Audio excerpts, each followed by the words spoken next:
The art of strategic thinking.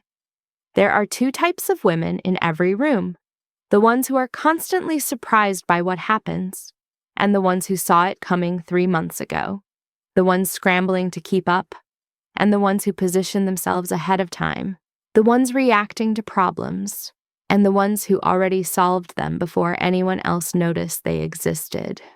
You know the difference when you see it.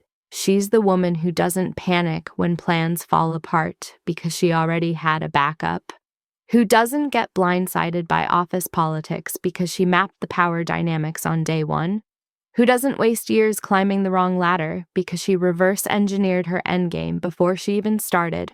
She's not lucky, she's not more connected, she's not playing by different rules, she's just thinking differently. While you're focused on today's crisis, she's positioning for next quarter's opportunity.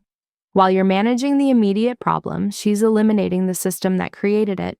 While you're working harder, she's working smarter.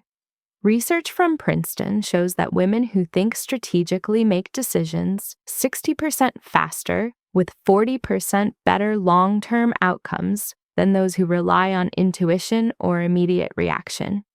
Yet strategic thinking is rarely taught.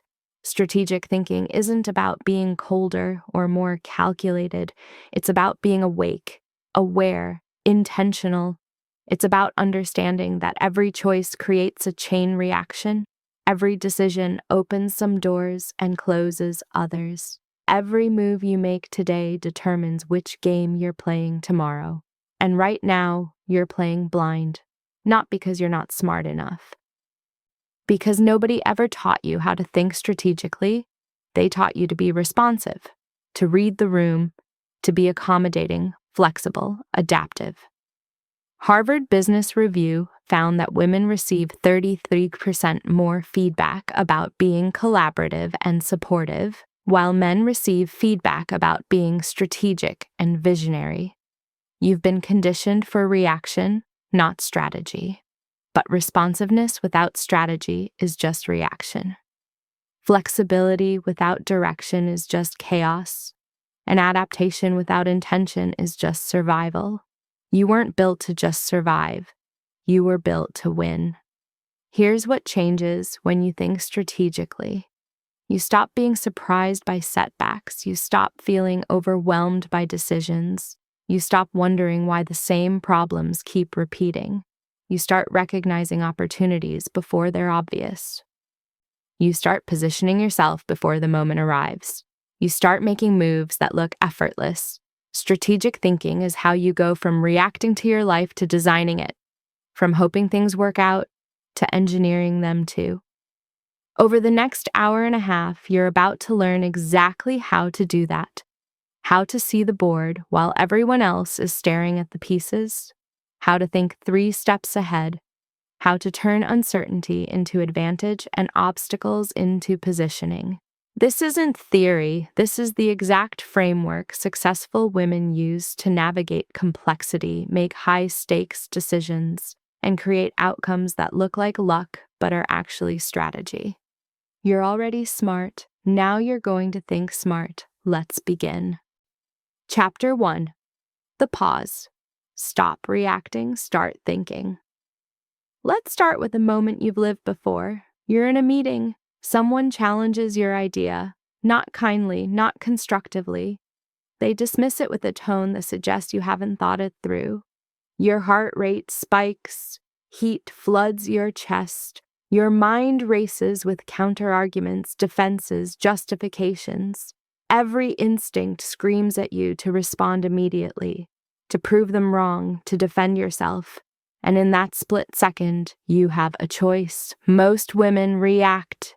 They defend immediately, they explain frantically, they apologize unnecessarily, or worse, they go silent, swallowing the response, letting the moment pass, the opportunity slip away. Strategic women pause, not for long, 3 seconds, maybe 5. Just long enough to shift from being controlled by the moment to controlling what happens next. That pause changes everything. Stanford researchers studying decision-making under pressure found that people who paused for even 3 seconds before responding made decisions that were 34% more aligned with their long-term goals than those who reacted immediately. But here's what matters more. Women who pause are perceived as 47% more confident and competent than women who react defensively, even when saying essentially the same thing. The pause isn't about suppressing emotion. It's about creating space between stimulus and response. It's the moment your prefrontal cortex catches up with your amygdala. The instant strategy overrides instinct. Think about the last time you sent a text you regretted, or said something in anger you couldn't take back, or made a decision under pressure that created more problems than it solved. What was missing? The pause. You felt something, and you acted on that feeling immediately. No filter, no evaluation, no strategic thought. And it cost you.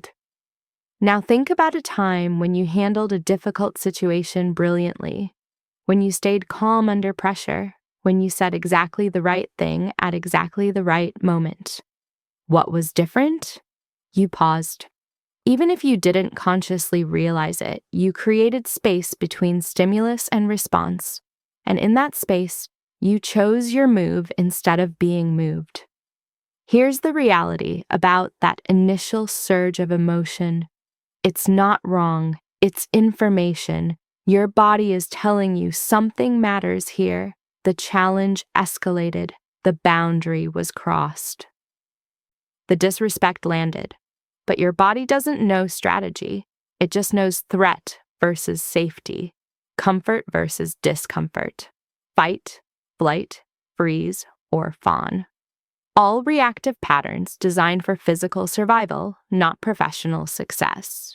Your job isn't to suppress the emotion, it's to pause long enough that you can choose how to use it. Let me show you what this looks like in practice. You're presenting to leadership. Mid-presentation, someone interrupts. I'm not sure this approach makes sense. Have you considered the risks? Reactive response. Actually, if you'd let me finish, I was just about to cover that. Defensive. Now you look unprepared and irritable. Strategic response. 3-second pause. That's exactly the right question. Let me show you how we've addressed that. Calm, confident. You just turned a challenge into proof of your thoroughness. Same situation, same emotion underneath, completely different outcome. The pause is what made the difference. This is the foundation of strategic thinking. Not hesitation, not overthinking, not analysis paralysis. Just a deliberate moment of evaluation before action. Here's how to build it into your nervous system.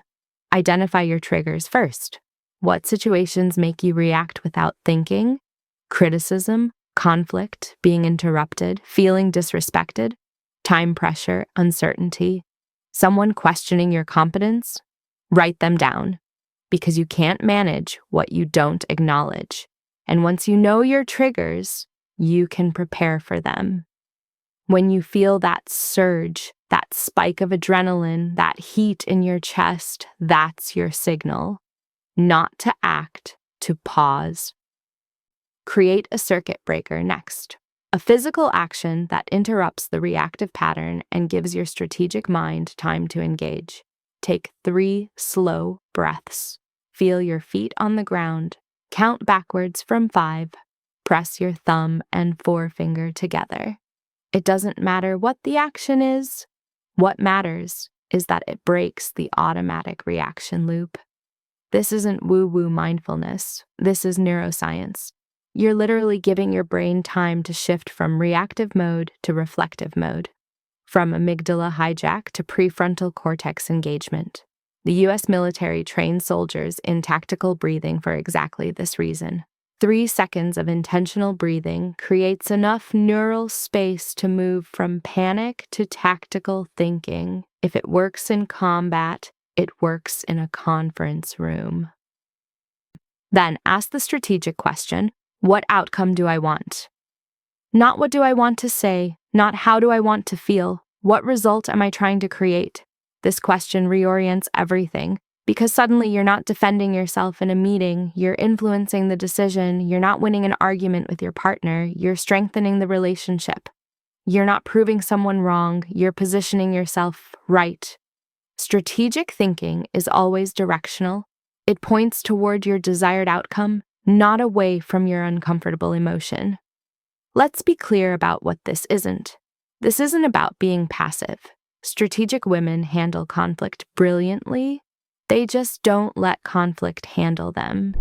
This isn't about being cold or detached. You can be fully present with your emotions while still choosing how to act on them. And this definitely isn't about overthinking. The pause isn't about lengthy analysis. It's about intention. It's the instant you realize you have options instead of obligations. Here's a scenario you've probably lived. Your manager gives you feedback in front of the team. It's valid feedback, but the delivery is public and feels humiliating. Everyone's watching. Reactive options. Defend yourself immediately. Get emotional. Shut down completely. Internalize shame. Strategic option. Pause. Breathe. I appreciate the feedback. Let's schedule time this week to discuss how I can improve this. Then move forward. Not defensive, not apologetic. Professional. Later, in private, you address the public delivery. I'm always open to feedback. In the future, I'd appreciate having these conversations one-on-one first so I can ask clarifying questions. Boundary set. Dignity intact. Relationship maintained. That's the power of the pause. You didn't react to the emotion of the moment. You responded to the outcome you wanted. Improvement without humiliation, and a boundary that prevents repetition. Here's what happens when you master the pause. You stop having conversations you regret. You stop making impulsive decisions that create problems you have to fix later. You stop wasting energy on reactions that don't serve your goals. Instead, you start seeing patterns. You notice how certain situations always play out the same way when you react versus when you respond. You recognize the warning signs before the crisis hits. You become the woman who seems to always know what to do. Not because you're smarter, because you're more intentional. You build trust with yourself first, then with others. Because when people know you won't fly off the handle, won't make rash decisions, won't say things you don't mean, they trust your judgment, they seek your input, they follow your lead. And most importantly, you gain confidence. The deep, unshakable confidence that comes from knowing you can trust yourself to handle whatever comes. Not because you have all the answers, because you have the pause. And in that pause, you can find the answer. This is your new identity. You're not the woman who reacts. You're the woman who pauses, who thinks, who chooses, who responds with strategy instead of emotion. The pause is where your power lives. It's where reaction ends and strategy begins. And that split second of intentional thought is where everything changes. Chapter 2. The End Game. Reverse engineer your goals. Here's the uncomfortable truth most self-help won't tell you. You don't actually know what you want. Oh, you have ideas, vague wishes, things that sound good when you say them out loud. Success, freedom, balance, impact, fulfillment. But those aren't goals. They're greeting card sentiments, and vague goals create vague actions, which create vague results, which is why you're busy but not progressing, active but not accomplished, trying but not arriving. Dominican University research on goal setting found that people with vague goals achieved them only 43% of the time, while those with specific written goals achieved them 76% of the time. But here's what the research doesn't highlight. Women are significantly more likely to set vague goals than men, particularly around work-life balance and fulfillment, because that's the language we've been taught to use. Strategic women don't operate on fuzzy concepts. They have precision.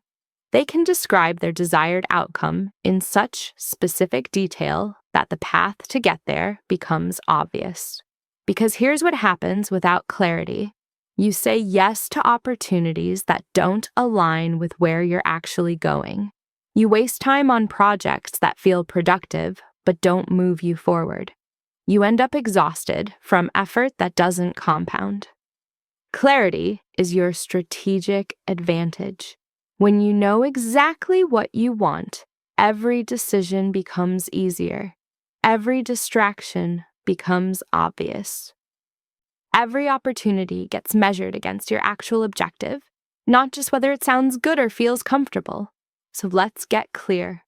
Start by asking yourself, what does success actually look like for me? Not what it looks like for your mother, not what Instagram tells you, not what your industry expects or your friends are doing. What does it look like for you? And get painfully specific. Here's the difference between vague and strategic. Vague, I want a successful career.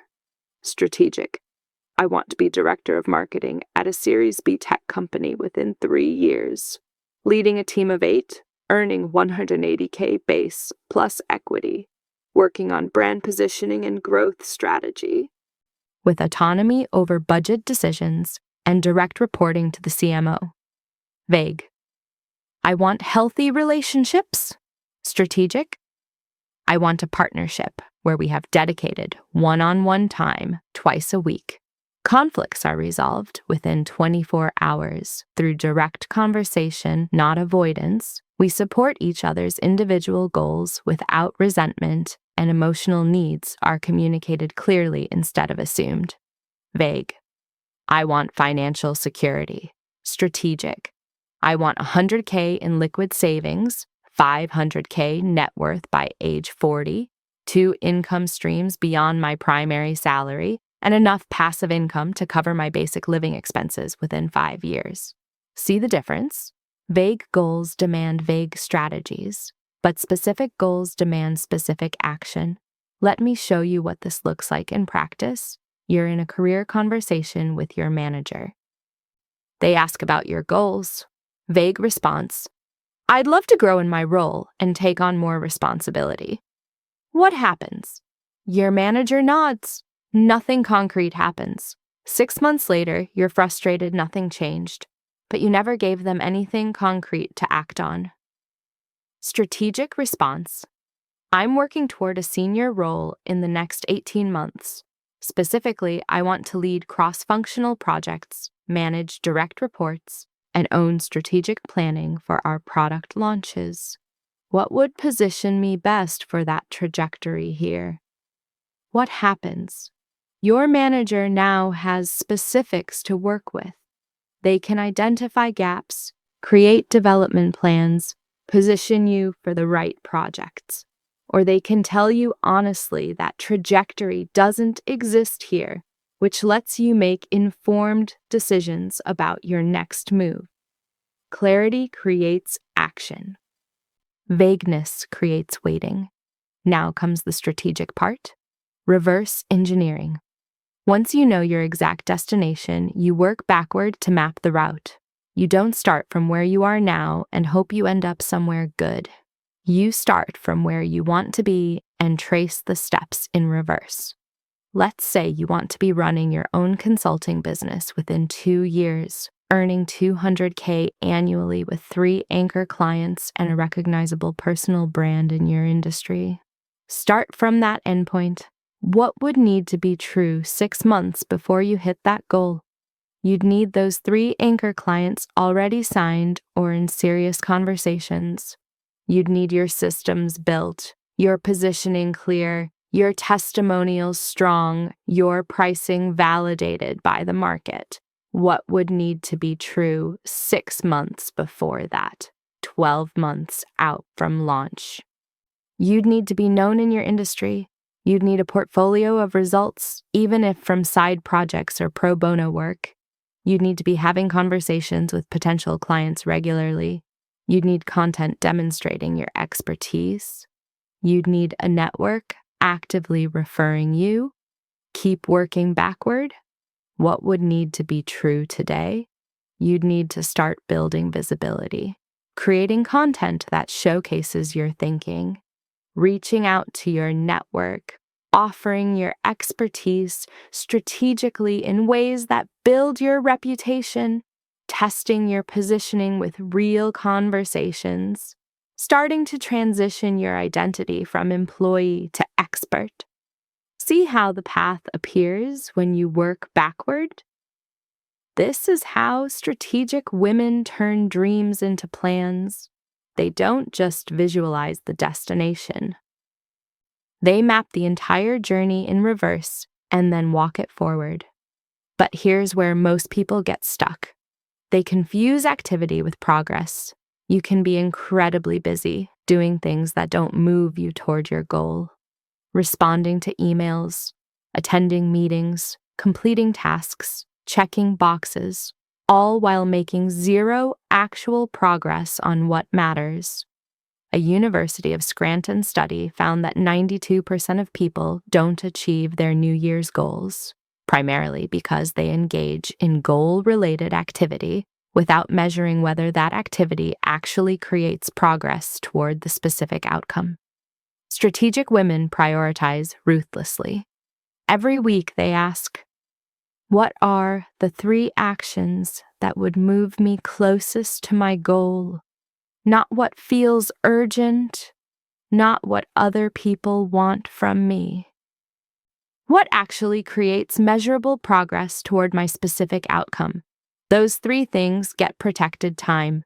They happen first, before the emails, before the meetings, before anything else. Everything else fits around them or doesn't happen at all. This is how you stop being busy and start being effective. Let me give you a concrete example. Your goal is to transition from corporate marketing to fractional CMO consulting within 18 months. Most people's weekly activity: doing their current job well, thinking about consulting, reading articles about entrepreneurship, maybe updating their LinkedIn, feeling busy but stuck. Strategic Woman's 3 weekly actions. 1. Publish 1 piece of thought leadership content demonstrating CMO-level strategic thinking. 2. Have 2 conversations with potential clients or referral partners. 3. Complete 1 case study or portfolio piece that proves results. Everything else is secondary. These 3 actions, repeated consistently, create the positioning, relationships, and proof needed to make the transition real. That's the power of specific, prioritized action toward a clear goal. Here's another example of reverse engineering in action. You want to become a recognized expert in your field within 3 years. What does that actually mean? You're regularly invited to speak at industry conferences. You've published articles in top-tier publications. Leaders in your space know your name and seek your opinion. Working backward. 2.5 years from now, you'd need to already have several speaking engagements booked and a track record of published work. 2 years from now, you'd need to be known to conference organizers and publication editors. 18 months from now, you'd need a body of work that demonstrates your expertise and a network that can vouch for you. 1 year from now, you'd need to be consistently creating valuable content and building relationships with key players. 6 months from now, you'd need to have clarity on your unique perspective and be actively sharing it. Today, you start writing. You start reaching out. You start positioning yourself as someone with valuable insights, not just someone who does the work. The path reveals itself when you reverse engineer from the specific outcome you want. Now, clarity doesn't mean rigidity. Your goals can evolve. Your priorities can shift as you learn and grow, but at any given moment, you should be crystal clear on what you're working toward and why. Because confusion creates chaos, but clarity creates power. Here's what changes when you get truly clear on your endgame. You stop second-guessing every decision because you have a measuring stick. Does this move me closer to my goal or not? Simple. You stop feeling guilty about saying no because you're not just declining. You're protecting your yes for what actually matters. You stop comparing yourself to women on completely different paths because their goals aren't yours, their timeline isn't yours, their definition of success isn't yours. You start moving with purpose. Every action has a reason. Every choice has a direction. You're not just hoping things work out, you're engineering them too. You start making decisions faster because you're not agonizing over every option. You're evaluating against a clear standard. Does this serve my end game or not? And most importantly, you start getting actual results. Real, tangible, measurable results. Because you're not just busy, you're strategic. Strategic women don't wait to see where life takes them. They decide where they're going and then reverse engineer the path to get there. They work backward from the future they want until they arrive at today. And then they take the first step. That's not luck, that's strategy. Now you know how to do it. Chapter 3. The Intel. Gather information like a strategist. Every strategic mistake starts the same way. Acting without information, you make assumptions, you fill in gaps with guesses, you move forward based on what you think is true instead of what you know is true. And then you're surprised when reality doesn't match your expectations. Strategic women don't guess, they gather, they treat information like ammunition, because that's exactly what it is. The right piece of information at the right time can completely change your strategy. The wrong assumption can cost you months or years. MIT research on decision-making found that professionals who spent just 15% of their decision-making time on targeted information gathering made 31% fewer errors than those who relied primarily on existing knowledge or intuition. But here's the gender gap. Women are 40% more likely to either over-research out of perfectionism or under-prepare out of imposter syndrome. Neither extreme is strategic. The distinction that matters. This isn't about becoming a research junkie. This isn't about collecting random facts or going down endless rabbit holes. It's about targeted intelligence gathering, knowing exactly what information you need and where to find it. Before any major decision or move, strategic women ask 3 questions. First, what do I already know? This establishes your baseline. It prevents you from wasting time researching things you already understand. It helps you identify what's actually fact versus what's assumption. Write it down. What do you know for certain about this situation? What have you experienced firsthand? What data do you have? Second, what do I need to know? This identifies your knowledge gaps, the specific pieces of information that would change your strategy or improve your decision-making, not everything you could possibly know, what you actually need to know to make an informed decision.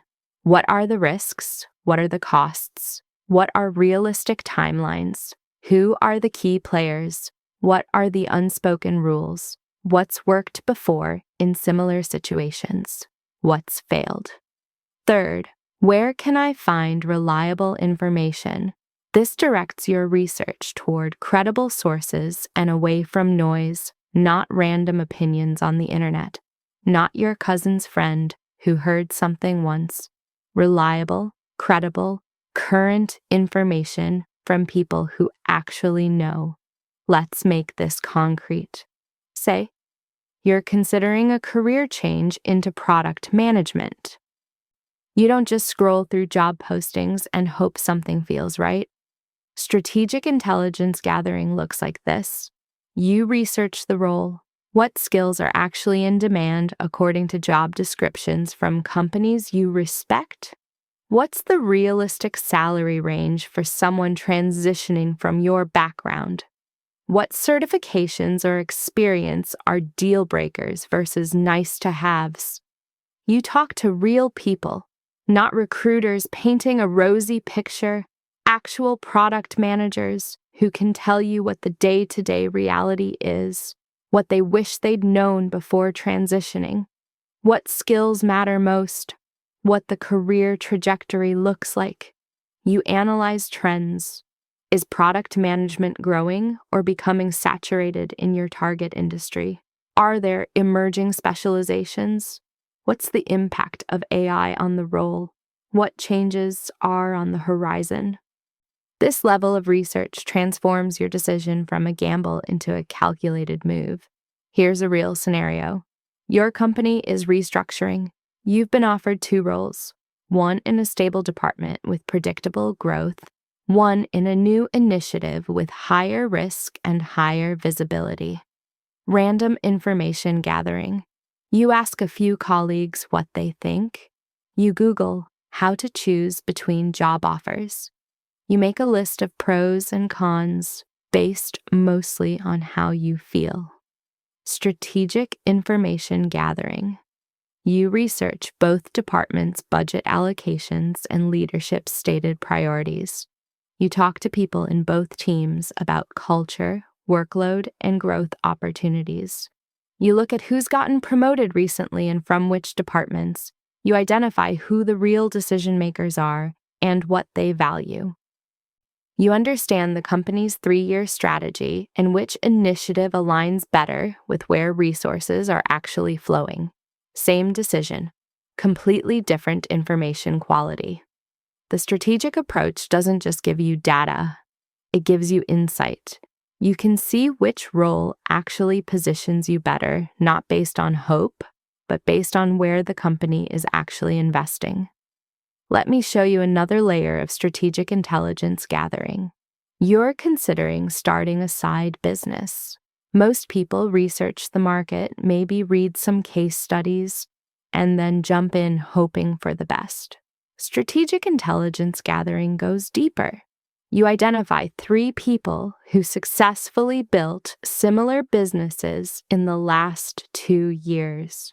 You reach out offering to buy them coffee in exchange for 30 minutes of their honest experience. You ask specific questions. What worked? What didn't? What do you wish you'd known before starting? What was your biggest unexpected expense? How long before you saw revenue? What would you do differently? You also identify 2 people who tried and failed. Their insights are often more valuable than success stories because they'll tell you what to avoid. You research your target customer by actually talking to them, not through surveys, through conversations. What frustrates them about existing solutions? What would they actually pay for? What objections would they have? By the time you launch, you're not guessing. You have real intelligence from people who've walked the path and from the customers you want to serve. Now, information gathering has 2 enemies: overthinking and underpreparing. Overthinking happens when you keep researching indefinitely, waiting for perfect information that will never come. You convince yourself you need one more data point, one more perspective, one more confirmation before you can decide. This is where many high-achieving women get stuck. You're capable of deep research. You're thorough, and that thoroughness becomes a delay tactic disguised as diligence. Strategic women set research limits. They decide upfront, I'm giving myself 3 days to gather information, or I'm talking to 5 people in this field, or I'm reading these 3 key sources. Then I'm making a decision with what I have, because perfect information doesn't exist, and waiting for it means you'll never move. Underpreparing is the opposite problem: moving too quickly. Making decisions based on surface-level understanding or blind optimism. This usually happens when you're excited, impulsive, or under pressure. You skip the research phase entirely and jump straight to action. And then You hit predictable obstacles that 5 minutes of research would have revealed. The strategic sweet spot is in between.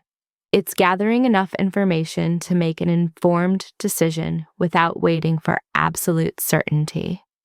Columbia University research on decision-making found that the optimal information threshold is around 70%.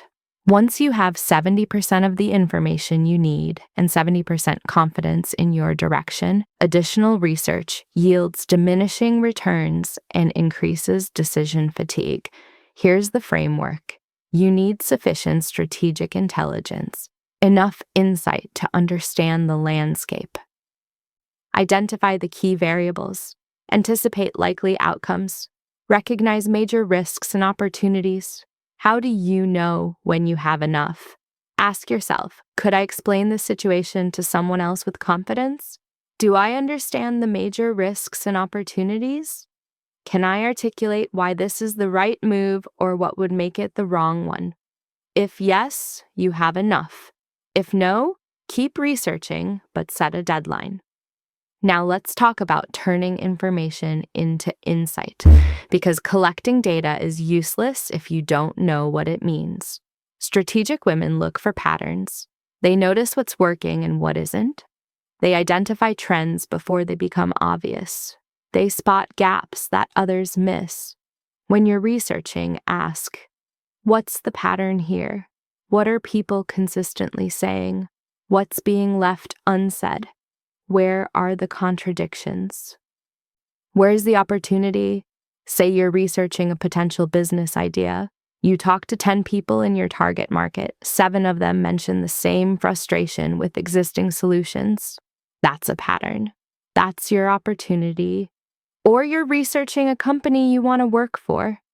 You notice that 3 former employees all left around the same time, and their LinkedIn profiles are vague about why. That's a pattern. That's a red flag worth investigating. Or you're considering a major purchase. Every review mentions the same minor issue. That tells you it's a known problem, not a deal breaker, and you can plan around it. Information becomes your competitive advantage. While others are guessing based on hunches, you're deciding based on data. While they're reacting to surprises, you're prepared because you saw the signs. While they're hoping for the best, you've already stress-tested multiple scenarios. Let me show you one more example. You're being recruited for a leadership role at a new company. The offer is attractive. The title is impressive. But you want to make sure it's the right move. Strategic intelligence gathering. You research the company's financials if they're public, or ask direct questions about runway and funding if they're private. You talk to current employees through your network, not just the people they put you in front of. You look at Glassdoor reviews for patterns, not individual complaints. You research the CEO's track record and the executive team's tenure. You understand the industry trajectory and competitive landscape. You ask about the last person in this role and why they left. By the time you make your decision, you're not gambling. You know what you're walking into. You know the risks. You know the opportunities. You're choosing with clarity, not hope. And over time, this compounds. Every piece of research informs the next. Every insight builds on the previous one. Your knowledge base grows. Your pattern recognition improves. You become the woman who always seems to know what's coming. Not through magic or intuition, through systematic intelligence gathering. One more thing. Know when to trust experts and when to verify. Strategic women leverage other people's expertise. They don't try to become experts in everything. They find credible sources and learn from them. But they also verify. They don't accept information blindly just because someone seems authoritative. They cross-reference. They look for multiple sources saying the same thing. They distinguish between opinion and evidence. This is how you build reliable knowledge instead of collecting biases. Information is power, but only if you know what you need, where to find it, and how to use it strategically. Learn before you move. It's the difference between hoping for the best and engineering success. Chapter 4. The System. See the whole board, not just the pieces. Most people only see what's directly in front of them. The immediate problem, the urgent crisis, the next step. Strategic women see the entire board. They understand that everything is connected, that solving one problem might create 3 others, that the real issue is rarely the obvious issue, that success requires understanding systems, not just situations. This is big picture thinking, and it's what separates reactive problem solving from strategic positioning. Harvard Business School research on leadership effectiveness found that executives who demonstrate systems thinking make decisions with 52% better long-term outcomes than those who focus on isolated problems. Yet women receive 28% less feedback on strategic vision and big picture thinking compared to men, even in identical roles. You've been trained to execute, not to architect. Let's start with a scenario you've probably lived. Your team keeps missing deadlines. The obvious solution? Work harder, stay later, push people more, add more check-ins, tighten the screws. A reactive thinker focuses on the immediate problem. Deadlines are being missed.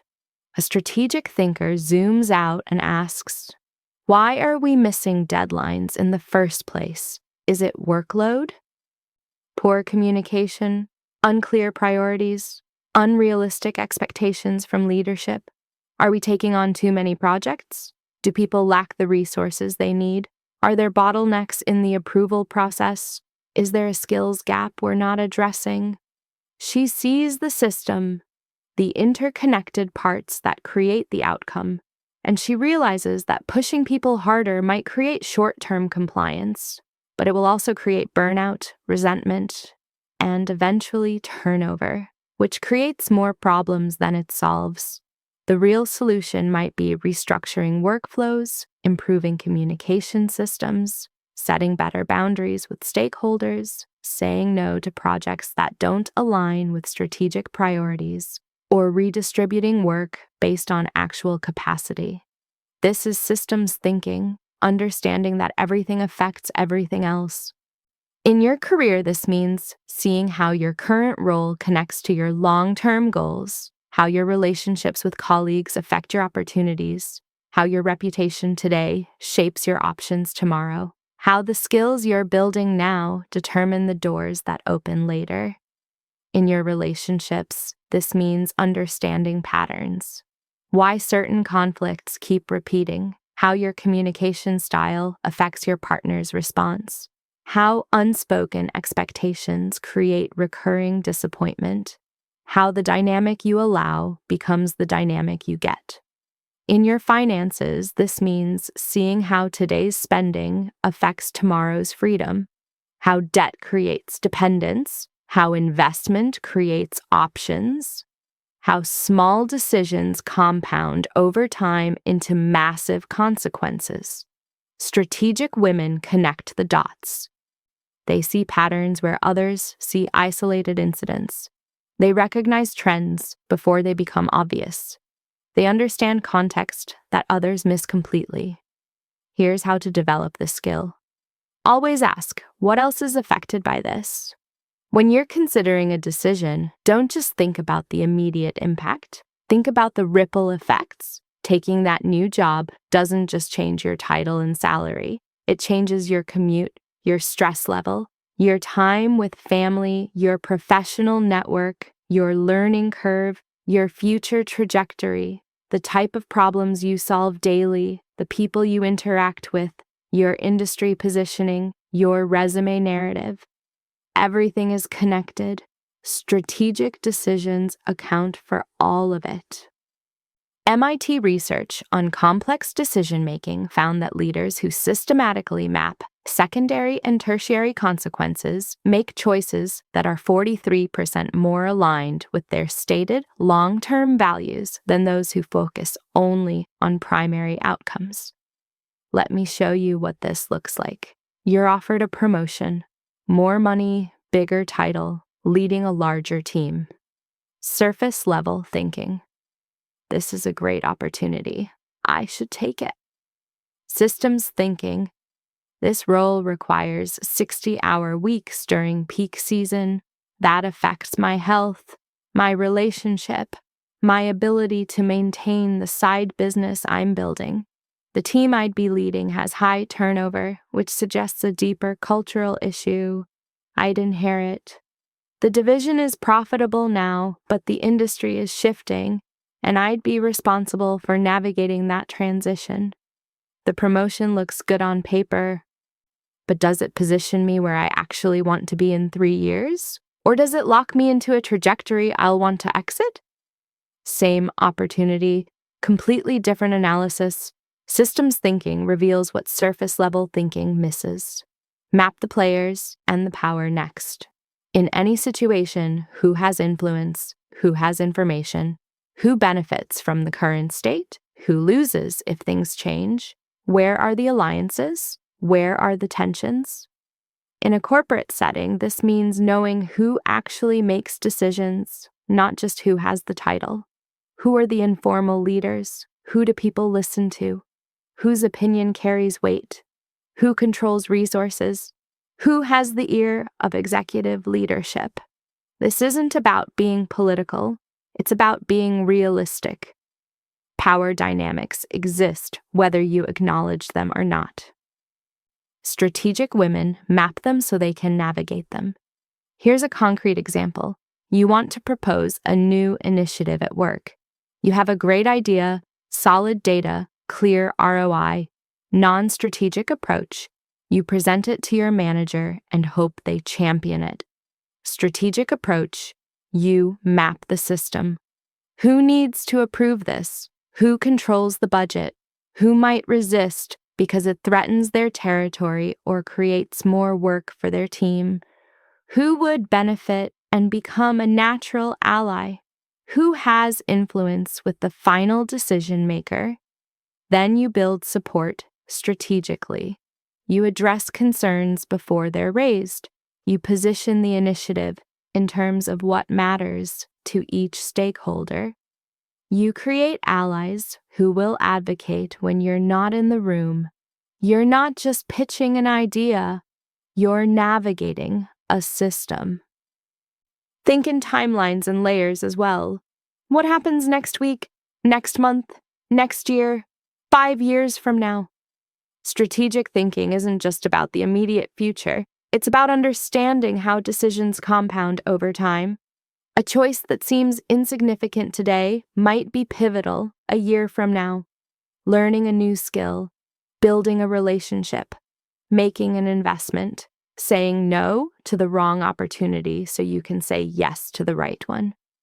These are strategic moves that pay off later, not immediately, which is why most people miss them entirely. University of Pennsylvania research on delayed gratification in professional contexts found that individuals who consistently consider 3 to 5 year consequences in their decisions earn 37% more and report 41% higher career satisfaction than those focused primarily on immediate outcomes. Also, think in layers. What's the surface issue? What's the deeper structural cause? What's the underlying pattern? Your team isn't just missing deadlines. That's the surface. The deeper issue might be unclear prioritization from leadership. The underlying pattern might be a culture that rewards saying yes to everything instead of strategic focus. Solving the surface problem without addressing the deeper layers means the problem will just resurface in a different form. Let me give you a relationship example. Surface issue. Your partner forgot your anniversary again. Reactive response. You're hurt. You fight about the anniversary. They apologize. You move on. It happens again next year. Systems thinking. This isn't about the anniversary. It's about a pattern. They struggle with remembering important dates. Why? They're overwhelmed and operating in reactive mode. The deeper issue is that you're both overscheduled and there's no system for maintaining the relationship amid chaos. The underlying pattern is that you both default to survival mode instead of being intentional about what matters. Strategic response: you address the system. You create shared calendars. You establish rituals that don't rely on memory. You have a conversation about priorities and how to protect them.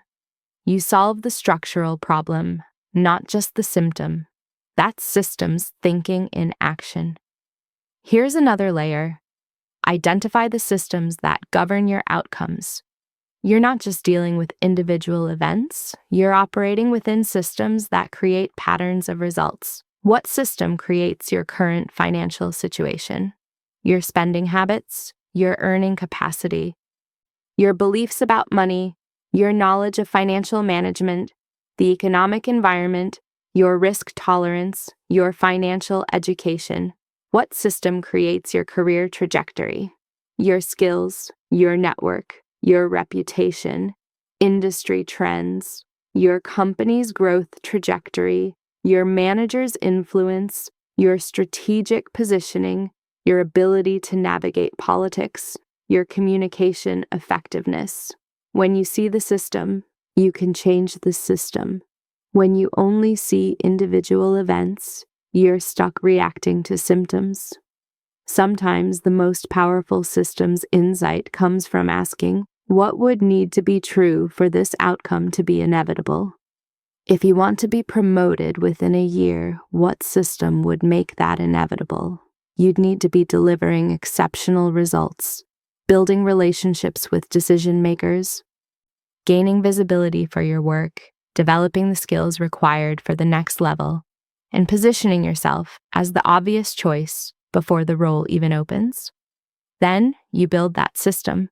You don't just work hard and hope someone notices. You engineer the conditions that make promotion inevitable. The danger of small thinking is that it keeps you trapped in reactive mode.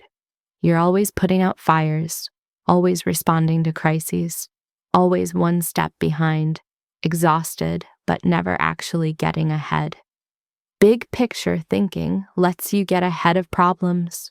You see them forming before they fully develop. You position yourself before the opportunity even appears. You make moves that others won't understand until months later when the outcome becomes obvious. This is how strategic women seem to always be in the right place at the right time. They're not lucky. They position themselves there by understanding the system while others were focused on the moment. Now, seeing the big picture doesn't mean ignoring details. It means understanding which details matter and how they connect.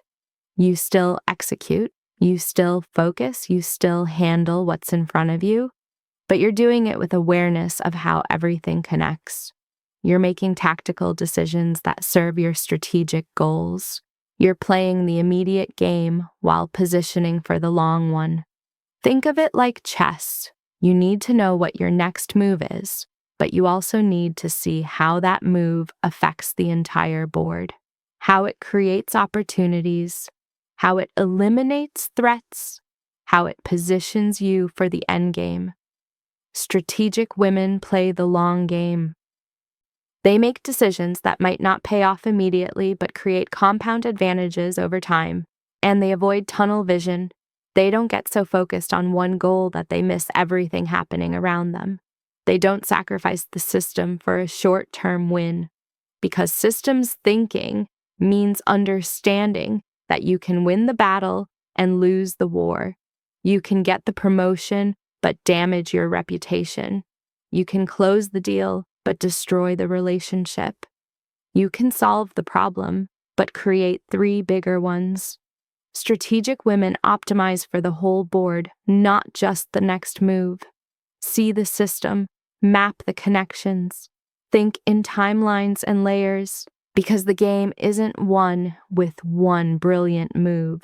It's one with a series of strategic positions that build on each other until success becomes inevitable. Chapter 5. The Anticipation. See what's coming before it arrives.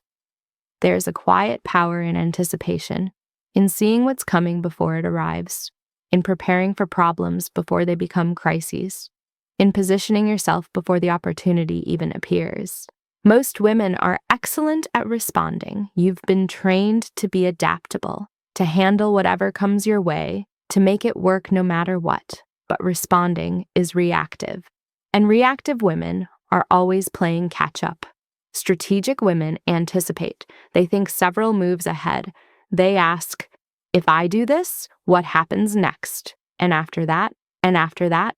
This isn't fortune telling. It's pattern recognition combined with strategic foresight. McKinsey research on high-performing executives found that leaders who consistently engage in scenario planning make 44% fewer crisis intervention decisions and report 38% higher team performance than those who operate primarily in reactive mode. Yet women are conditioned to be praised for handling whatever comes, rather than preventing what shouldn't come. You've been rewarded for response speed, not anticipation depth. And it's the skill that separates women who are constantly surprised by what happens from women who saw it coming months ago. Let's start with the basics. Anticipation begins with understanding probability.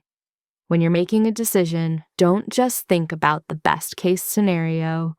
Think about the likely scenario, the worst case scenario, and everything in between. This is scenario planning. You're not trying to predict the future with certainty. You're preparing for multiple possible futures. Say you're launching a side business while keeping your full-time job. Best case, it takes off immediately. You're profitable within 3 months. You can quit your job within 6. Likely case, it takes longer than expected, requires more capital than you budgeted. You're balancing both for a year, maybe 2, before you have the revenue and stability to transition fully. Worst case, it doesn't gain traction. You need to pivot your approach or shut it down and cut your losses. Strategic women prepare for all 3 scenarios. They don't just plan for success, they plan for setbacks. They have contingencies. What's your backup plan if plan A doesn't work? What resources do you need to have in reserve? What milestones tell you it's time to pivot versus push through? How long can you sustain this before you need to make a different choice? This kind of thinking removes panic from the equation, because when something goes wrong, and it will, you're not caught off guard. You already thought through this possibility. You already have a response ready. You don't freeze. You don't spiral. You execute the contingency plan you already developed when you were thinking clearly. Here's what this looks like in practice. You're negotiating a major contract. You want 150Ks. Non-strategic approach. You walk in hoping to get your number. If they say no, you're caught off guard and either cave immediately or dig in defensively. Strategic approach. Before the meeting, you run scenarios. Best case, they agree to 150K or counter at 160K. You prepared your acceptance speech and next steps. Likely case, they counter at 120K and cite budget constraints. You already researched their typical ranges and prepared 3 creative ways to structure the deal that give you equivalent value without breaking their budget ceiling. Worst case, they lowball at 90Ks. You already decided your walkaway number is 130K and have alternative options you're actively developing. You're prepared to decline professionally and preserve the relationship. When you walk into that room, you're not hoping for the best. You're prepared for all likely outcomes. That's anticipation.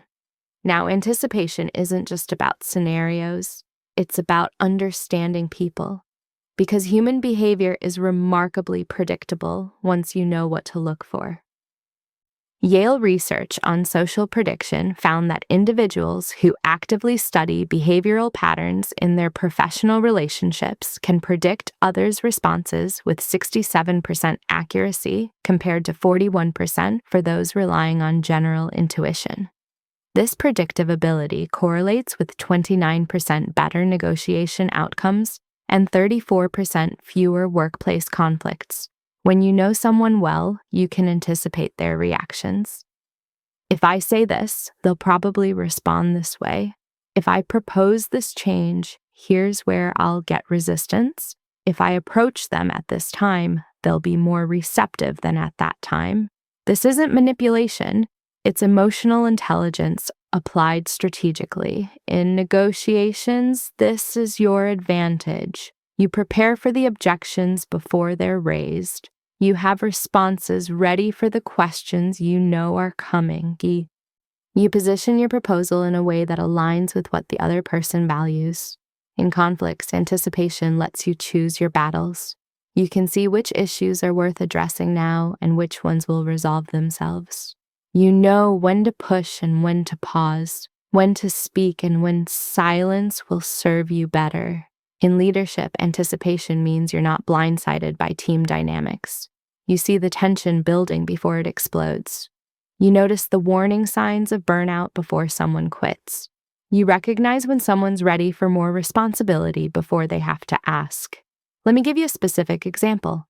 You're leading a team through a major process change. You know your team well.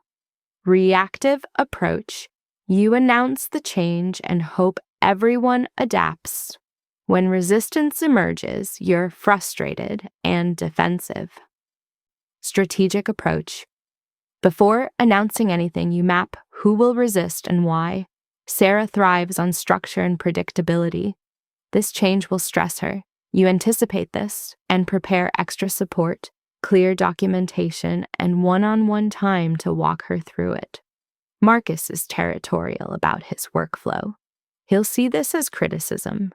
You frame the change as building on what he does well, not replacing it.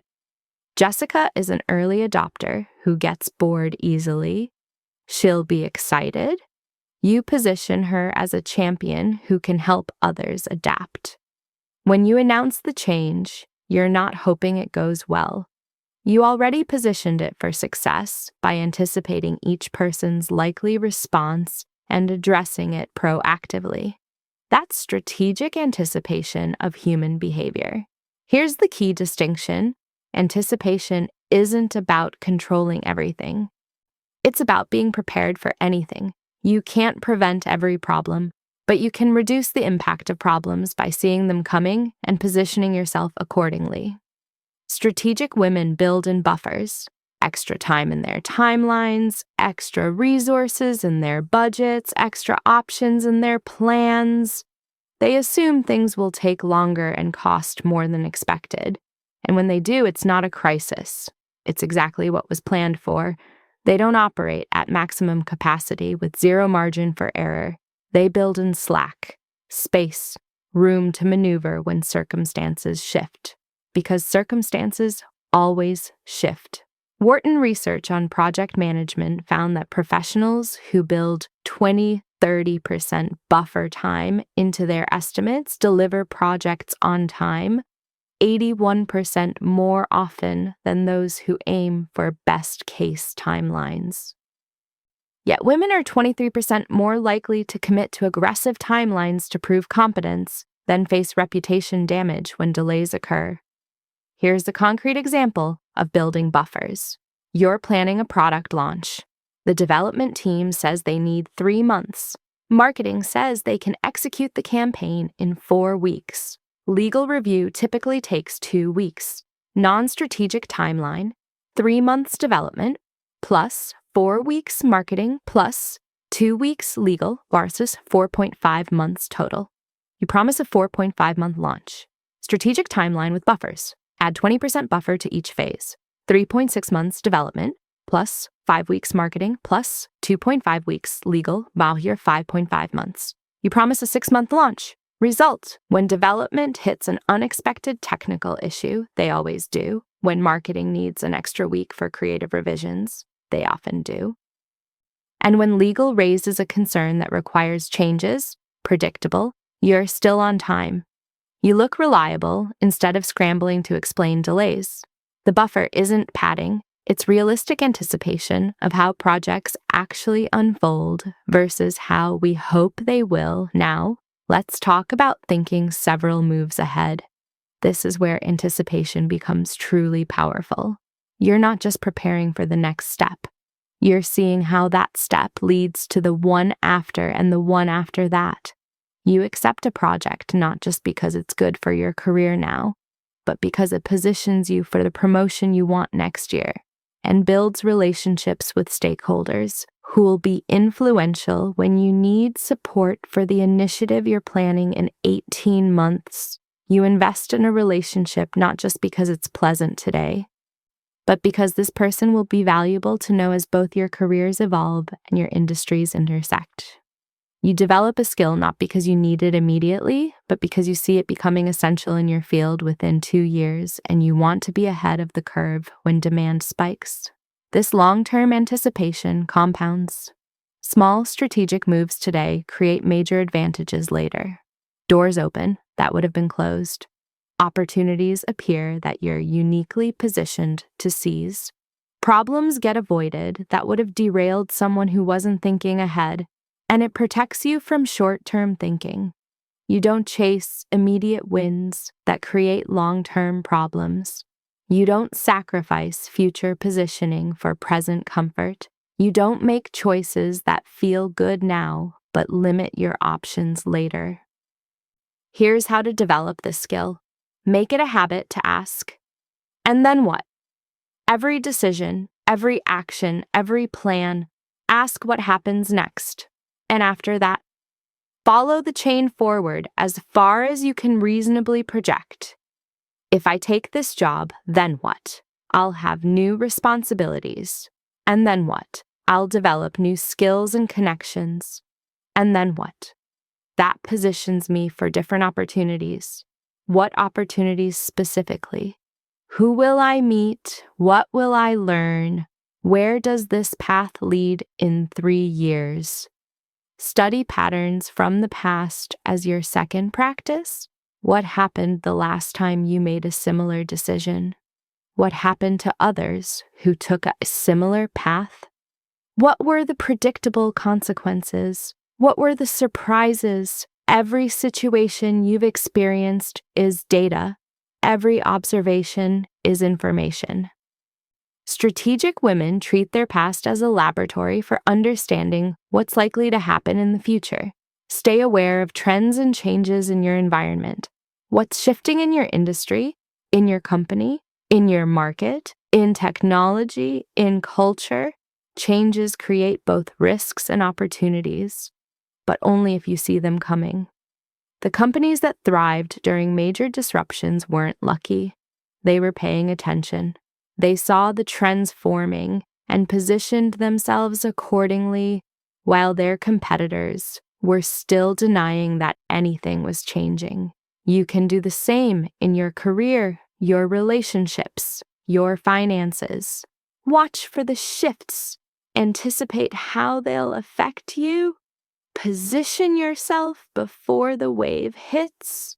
Develop your intuition by reflecting on outcomes. After major decisions or events, reflect. Did this play out how I expected? What did I anticipate correctly? What surprised me? What should I have seen coming but missed? This reflection loop improves your anticipation over time. You get better at reading situations, better at predicting responses, better at seeing around corners. Now let's talk about timing within anticipation. Sometimes the strategic move is to wait and watch. Not everything requires immediate action. Sometimes the best anticipation is recognizing that patience will reveal information you don't have yet. Other times, anticipation reveals a window that's about to close. The market is shifting. The opportunity is time-sensitive. Waiting means losing. Strategic women recognize the difference. They anticipate which situations benefit from patience and which demand immediate action. And they understand momentum. When conditions are aligned, when support is there, when resistance is low, that's when they strike. They don't force timing, they recognize it and ride it. Anticipation is your strategic edge. While others are surprised by change, you're ready for it. While they're scrambling to respond, you're already positioned. While they're reacting to problems, you're 3 steps ahead, solving issues before they fully form. That's not luck. That's not magic. That's strategic anticipation. And now you know how to develop it. Chapter 6. The timing. Know when to move and when to wait. The right move at the wrong time is still the wrong move. You can have the perfect strategy, the clearest vision, the most thorough preparation, but if your timing is off, none of it matters. Strategic women understand that success isn't just about what you do, it's about when you do it. Timing is the invisible force behind every breakthrough. It's why some launches succeed and others fail, why some conversations create connection and others create conflict, why some career moves catapult you forward and others stall you out.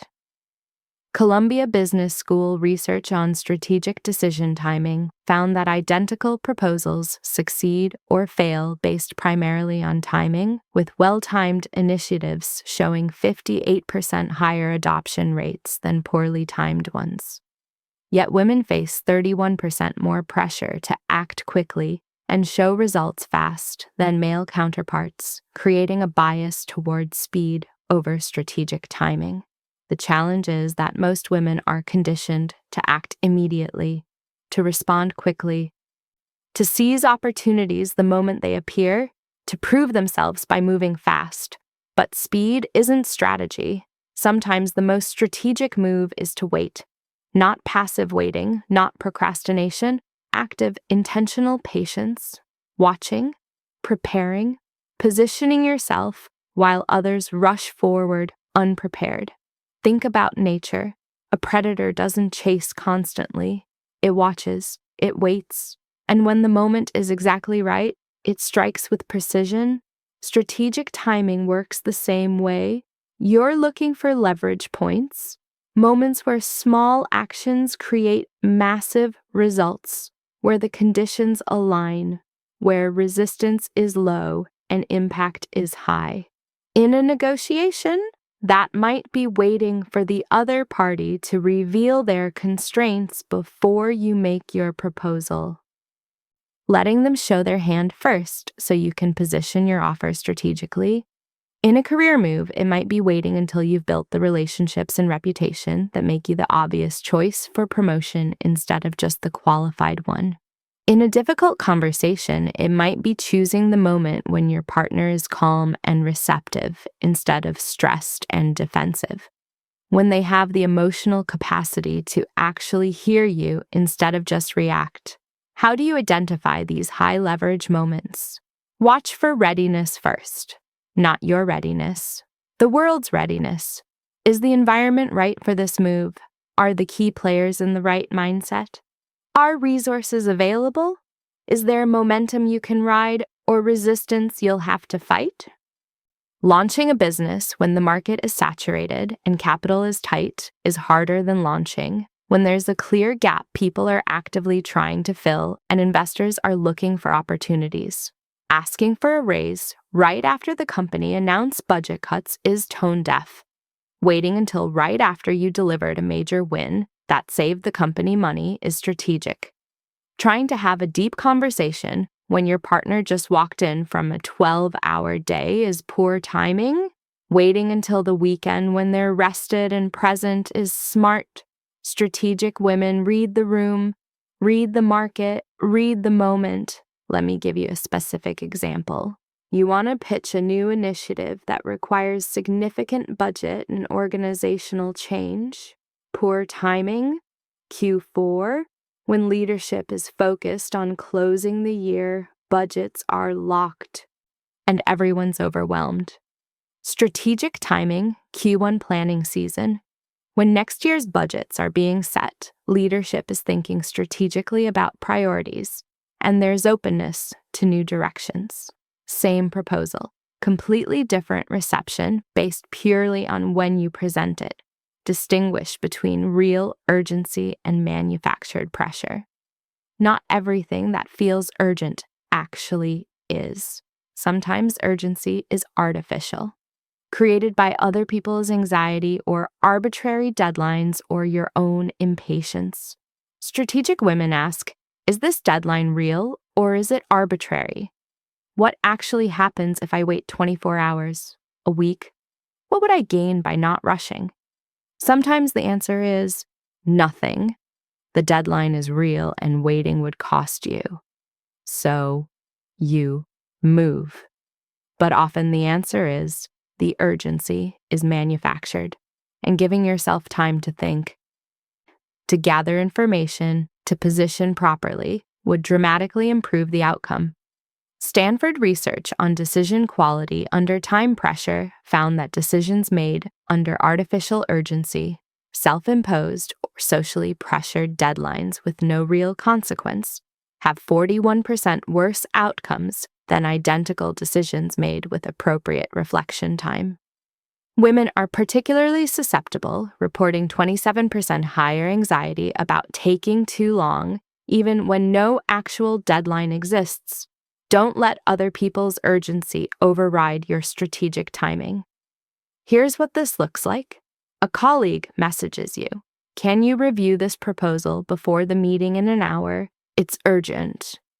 Reactive response, you drop everything, rush through the review, provide surface-level feedback, and miss critical issues because you didn't have time to think strategically.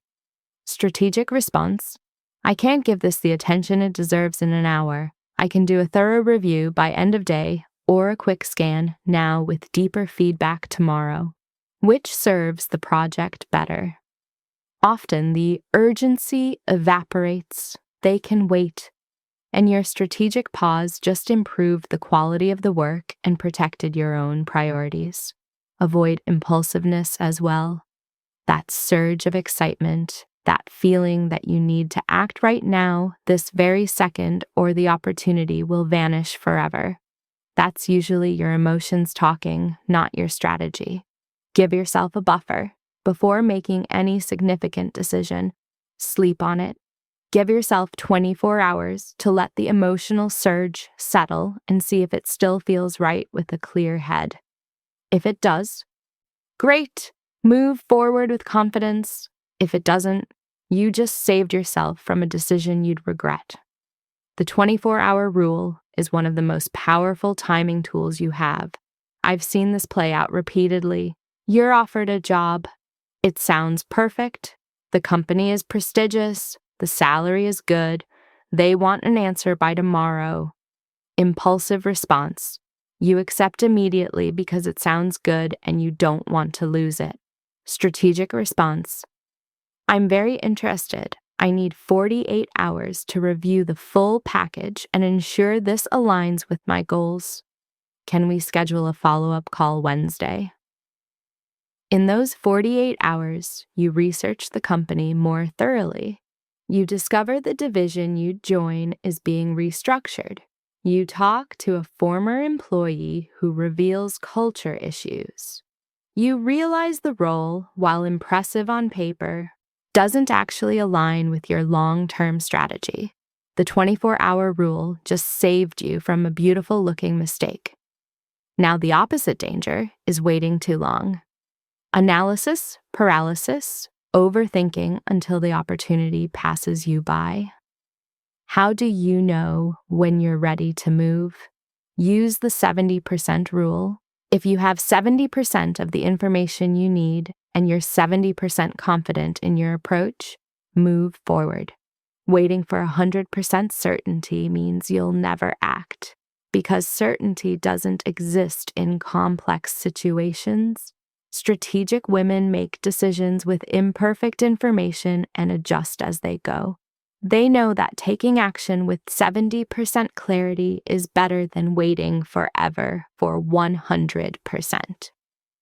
Duke University research on decision effectiveness found that the 70% threshold represents the optimal balance between preparation and action, with decision makers at this level achieving outcomes statistically indistinguishable from those who gathered more information but moved significantly slower, often missing time-sensitive opportunities. Perfect is the enemy of good, and good executed is better than perfect delayed. Timing also means understanding momentum. There are moments when everything aligns, when the conditions are right, when support is there, when the opportunity is clear, when resistance is low. Those are your windows, your green lights. Strategic women recognize momentum and ride it. They don't hesitate when their moment arrives because they've been preparing for it. They've done the research, built the relationships, developed the skills, so when the window opens, they're ready to move through it. Here's what momentum looks like in practice. You've been building expertise in AI implementation. You've been creating content, building your network, demonstrating results. The market is starting to heat up around AI adoption. Then a major industry publication asks you to contribute an article. That's momentum. Strategic response. You don't just write one article, you leverage it. You use it to position yourself for speaking opportunities. You share it strategically with decision makers in your network.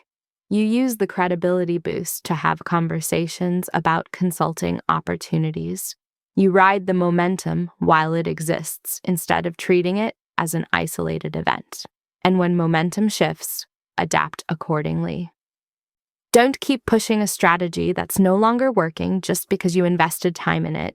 Don't throw good energy after bad timing. If the conditions have changed, if resistance has increased, if the window has closed, pause, reassess, wait for the next opening, or adjust your approach. Strategic timing is fluid, not rigid. Here's what strategic women know about patience. It's not the same as an action. Patience is preparation. It's positioning. It's watching and learning and building capability while you wait for the right moment. Impatient women move too soon and waste energy. Patient women wait too long and miss opportunities. Strategic women have calibrated patience. They know when to wait, and they know when to strike. Let me give you one final example. You're ready to start a consulting business. You have the skills, the idea, the plan. Poor timing. You quit your job immediately while the market is contracting. Your savings are minimal, and you haven't built any client relationships yet. Strategic timing. You keep your job while building your client base on the side. You wait until you have 3 months of expenses saved and 2 anchor clients committed. You launch when market conditions are favorable, and you've built enough momentum that the transition is an acceleration, not a leap into the void. Same dream, completely different execution based on strategic timing. Build this skill through practice and reflection. After major decisions, reflect. Was my timing right? Did I move too soon or wait too long? What signals did I miss or misread? What would I do differently? This reflection loop improves your timing over time. You get better at reading moments, better at sensing when conditions are right, better at knowing when to push and when to pause. One more thing about timing, sometimes the strategic move is to create your own momentum instead of waiting for it. You can't always control when the perfect moment arrives, but you can often create the conditions that make good timing possible. Build the relationships before you need them. Develop the skills before they're required. Position yourself before the opportunity opens. Then when the moment comes, you're not scrambling to get ready. You're ready. That's not luck. That's strategic timing. That's understanding that preparation is how you create your own perfect moments instead of just hoping they appear. Timing is everything, and now you know how to master it. Chapter 7. The Leverage. Win with less effort. Success isn't about working harder. It's about finding leverage. Leverage means using minimal input to create maximum output. It's the difference between pushing a boulder uphill and positioning it at the top and letting gravity do the work. Strategic women don't try to do everything themselves. They find ways to multiply their impact without multiplying their effort. MIT research found that high performers spend 60% of their time on high-leverage activities that generate disproportionate results. Yet women report 42% more guilt about delegating or declining requests, often defaulting to hustle harder instead of leverage smarter. First, identify where your leverage points exist. What activities create 80% of your results? Those are your high leverage activities. Everything else is noise. The women who move forward protect this time fiercely. They don't let meetings consume the hours that actually move them forward. They batch low-value tasks. They delegate what can be delegated. They eliminate what doesn't need to be done. But leverage isn't just about time management. It's about strategic positioning. Relationship leverage. One strategic connection can open doors that would take years to open on your own. One recommendation from the right person can completely change your trajectory. The women who build careers fast invest in relationships systematically, not randomly, not transactionally, with intention. They build real connections with people doing interesting work, solving important problems, or positioned in ways that create mutual benefit. And they give first. They help without expecting immediate return. They add value to other people's lives and work. They build trust over time. Why? Because leverage through relationships only works when the relationships are genuine.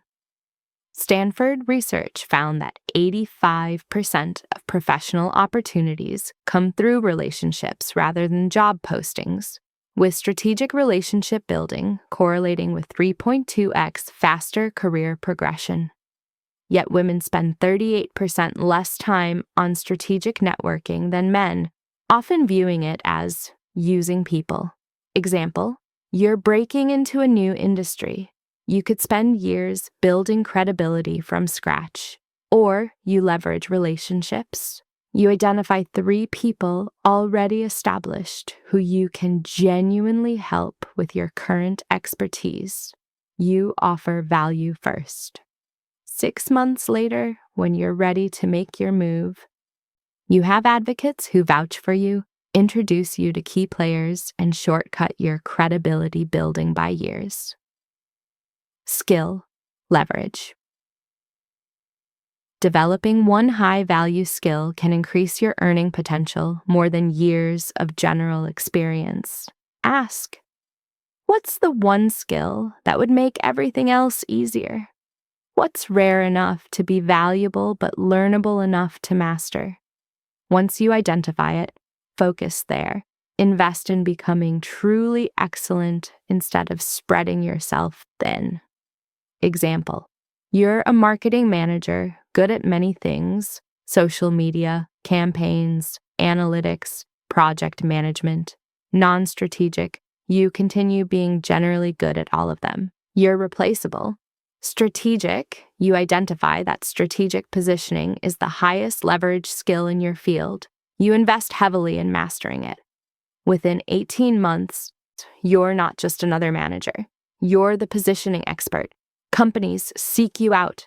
Your earning potential doubles because you're now rare and valuable. Reputation. Leverage. A strong reputation attracts opportunities without you chasing them. People seek you out. They want to work with you. They recommend you. Georgetown research found that individuals with strong reputations receive 4.7x more unsolicited opportunities and command 34% higher compensation than equally qualified peers. Reputation compounds at approximately 15% annually when consistently maintained. Example: you're known for delivering exceptional work on deadline every single time. That reputation creates leverage. When high-stakes projects come up, you're the first person leadership thinks of. When you start your own business, clients come to you based on your reputation before you even launch. You didn't have to hustle for those opportunities. Your reputation created them. Systems leverage. Any task you do more than twice should become a system. Why? Because systems scale. Your time doesn't. Women who operate strategically document processes. They create templates, they build frameworks, they automate repetitive work. Every hour you spend building a system is an investment that pays dividends forever. Example: you send similar emails multiple times a week. Proposals, follow-ups, introductions. Non-strategic: you write each one from scratch. Each takes 15-20 minutes. That's hours per week. Strategic: you create templates for each type. Now each takes 3-5 minutes. You bought yourself back 5+ hours per week. Multiply that across all your repetitive tasks. That's systems leverage. The power of no. Every time you say yes to something, you're saying no to something else, usually to the high-leverage activities that would actually move you forward. Women who protect their strategic priorities say no ruthlessly to opportunities that don't align with their goals, to requests that drain without returning value. This doesn't make you selfish. It makes you effective. Princeton research found that professionals who decline 40-50% of incoming requests report 2.3x higher achievement of primary goals and 41% less burnout than those who maintain a yes default. Yet women say yes to 23% more requests than men in identical roles. Saying no is a complete sentence. You don't owe everyone an explanation. Example: a colleague asks you to join a committee that meets weekly with no direct impact on your strategic goals. Non-strategic: sure, I can make that work. You just committed 100+ hours this year to something that doesn't move you forward. Strategic: I appreciate you thinking of me, but I'm not able to take on additional commitments right now. Boundary set, time protected, no guilt. That no just gave you back 100+ hours for high leverage activities. Positioning, leverage. The same skills that are common in one industry might be rare and highly valued in another. Women who win don't just try to be better, they position themselves where being different is the advantage. They ask, where is my unique combination of skills most valuable? Where is there the least competition for what I offer? Where can I create the most impact with my specific expertise? The compounding effect. Small strategic advantages build on each other over time. Learning compounds. Each new skill builds on previous ones. Relationships compound. Each connection can lead to multiple others. Results compound. Each success makes the next success easier. Wharton research found that compounding advantages account for 73% of the variation in outcomes between similarly capable professionals over 10+ year periods. Small leverage decisions made consistently create exponential rather than linear growth. This is why thinking long-term matters. The real payoff isn't next week or next month. It's next year, next decade, when all those small strategic moves have compounded into massive advantages. Focus as leverage. Most people diffuse their energy across too many things. They're working on 5 goals simultaneously and making minimal progress on all of them. Strategic women concentrate effort on 1 or 2 priorities at a time. This creates momentum. This creates breakthrough results. Diffused effort creates exhaustion. Focused effort creates leverage. Here's what changes when you master leverage. You stop feeling like you have to do everything yourself. You build systems, relationships, and skills that multiply your impact. You stop equating hours worked with value created. You start measuring results, not effort. You stop burning out trying to keep up. You start pulling ahead by working strategically instead of just working hard. And you achieve more while doing less. Leverage is how you win without burning out. It's how you achieve exponential results from incremental effort. The women who win don't work harder than everyone else. They work smarter by finding and using leverage everywhere it exists. Now, you know how to do the same.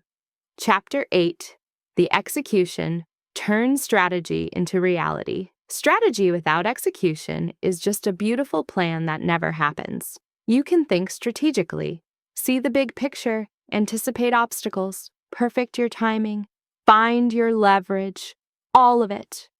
But if you don't execute, none of it matters. This is where most people fall apart. They have great intentions, clear goals, solid plans, and then life happens and the plan sits in a notebook while they stay exactly where they are. Harvard Business School research found that only 8% of people who set goals actually achieve them, with the primary failure point being implementation rather than planning quality. Women face a unique trap. 47% report over-planning and under-executing due to perfectionism compared to 23% of men. The gap between strategy and execution isn't about willpower. It's about systems.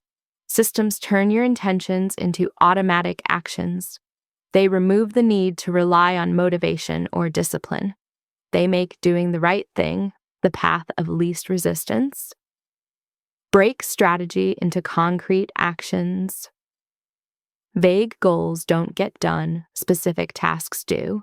Instead of build my network, it's reach out to 3 people in my target industry every Tuesday at 9 a.m. with specific value to offer them. Instead of get healthier, it's strength train Monday, Wednesday, Friday at 6 a.m. for 45 minutes. Instead of grow my business, it's create and post 1 piece of content every Tuesday and Thursday at 10 a.m. and have 5 sales conversations every week scheduled in my calendar. When you know exactly what you're supposed to do, when you're supposed to do it, and what success looks like, execution becomes straightforward.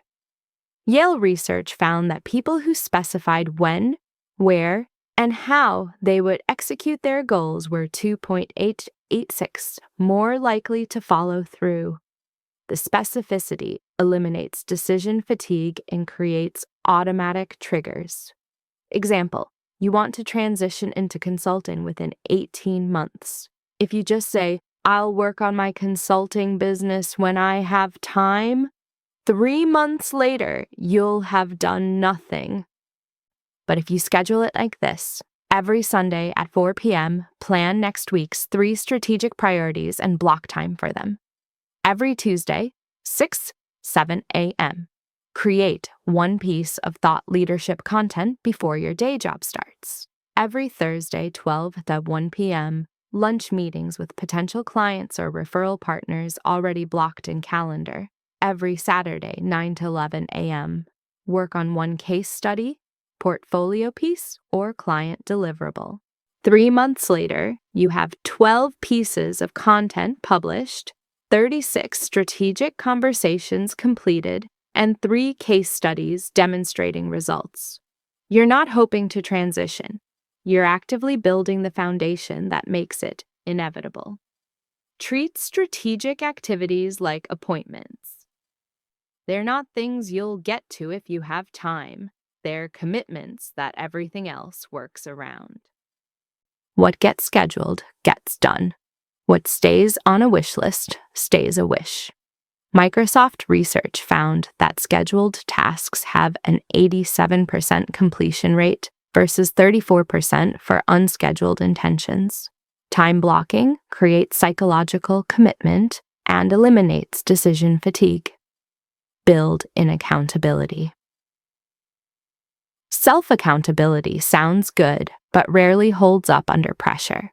External accountability changes everything. Share your goals with someone who will actually hold you to them. Create public accountability. Hire a coach. Join a group. Find a partner working on similar goals. American Society of Training and Development research found that people who commit to someone else have a 95% success rate versus 42% when only self-accountable. Track progress. You can't improve what you don't measure. Whatever your strategic priority is, create a simple way to track it. A spreadsheet, a journal, an app. Something that shows you whether you're actually following through. University of Pennsylvania, research found that people who track their progress daily are 3.5x more likely to achieve their goals than those who don't track at all. The visibility creates both accountability and positive reinforcement. Example, your strategic priority is building relationships with 50 senior leaders in your industry within 6 months. Simple spreadsheet, 3 columns, name, date of conversation, follow-up action. Every week, you review it. How many conversations did you have? Are you on pace? Who needs follow-up? The tracking keeps you honest. It shows you patterns. That's actionable data. Build habits. The solution to consistency isn't more willpower, it's habits. Attach new behaviors to existing routines. After my morning coffee, I review my strategic priorities for the day. Before I leave work, I identify my 3 key tasks for tomorrow. Every Sunday evening, I plan my week. These habit stacks make execution automatic. Duke University research found that 40% of daily actions are habits, not conscious decisions. Strategic habit stacking can increase follow-through by 64%. When you fall off track. Missing a day doesn't mean you failed, it means you're human. The difference between people who succeed and people who don't isn't perfection. It's getting back on track quickly after falling off. Women who achieve their goals expect setbacks. They plan for them. They don't let one missed workout become a month of no workouts. They treat setbacks as data, not failure. What caused the slip? What can I adjust to make this easier to sustain?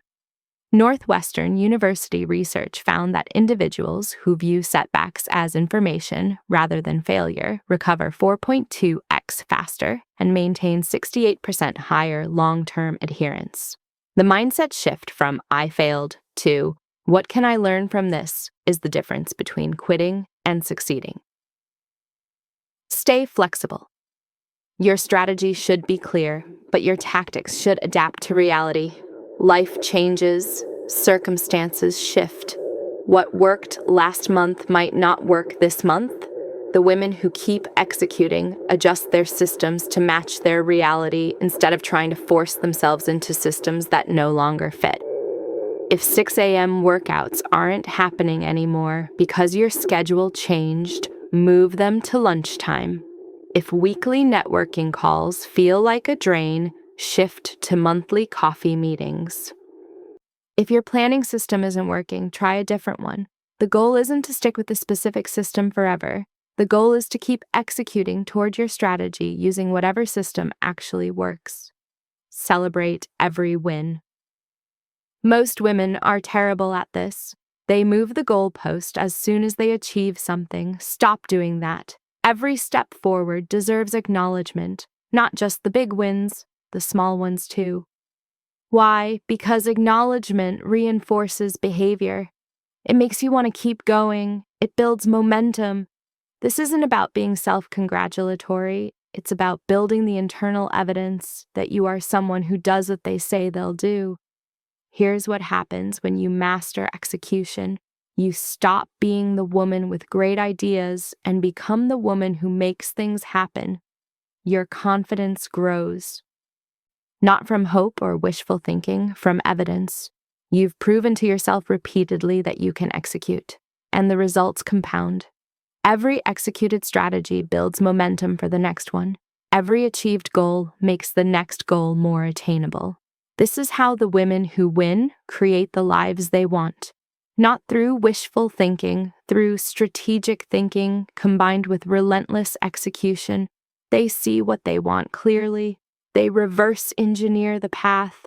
They gather strategic intelligence. They understand the systems at play. They anticipate obstacles. They time their moves precisely. They leverage everything available, and then they execute consistently until the goal becomes reality. You've learned all of it now. How to pause before reacting. How to reverse engineer your endgame. How to gather information like a strategist. How to see systems instead of just situations. How to anticipate what's coming. How to time your moves for maximum impact. How to find and use leverage. And how to execute consistently through systems, not willpower. Strategy gets you pointed in the right direction, but execution is what gets you there. Now you have both. You're no longer the woman who reacts to whatever happens. You're the woman who shapes what happens next. You're no longer hoping things work out. You're engineering them too. You're no longer playing blind. You're seeing the whole board and playing several moves ahead. This is strategic thinking. All of it, working together, and it changes everything about how you navigate your career, your relationships, your decisions, your entire life. This is your strategic edge. And now you know exactly how to use it.